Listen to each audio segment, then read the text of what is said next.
Despite her concerns about the war, Sophia managed to finish her nursing studies by Christmas.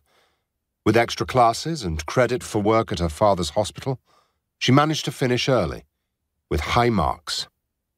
She was officially hired as a surgical nurse in her father's hospital on a day shift and worked 2 or 3 nights a week with the nuns, visiting poor neighborhoods and tending to the sick and indigent, doing whatever was needed.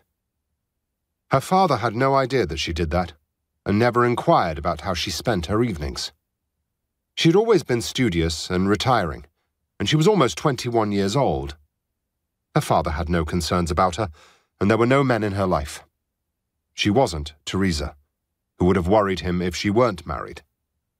Sophia, being an adult now, with a respectable job, allowed him to work night and day himself. He had no interest in a home life once his wife died. Sophia thought he looked tired and worn, and ever since her mother's death there was an intensity about him that worried her. He was only 56 years old, but he looked considerably older. Widowhood and hard work had aged him. Theresa had invited her father and sister to spend Christmas Eve with them, but Thomas was quick to say that he would be working through the holidays.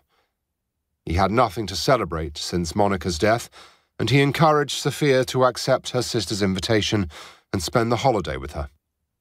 Sophia had lunch with Theresa and told her their father was declining her invitation, and Sophia was startled by Theresa's good spirits despite the fact that the country was at war. Theresa was going to parties every night with Heinrich. They had friends among the Nazi high command, and a flood of invitations from old friends and new ones.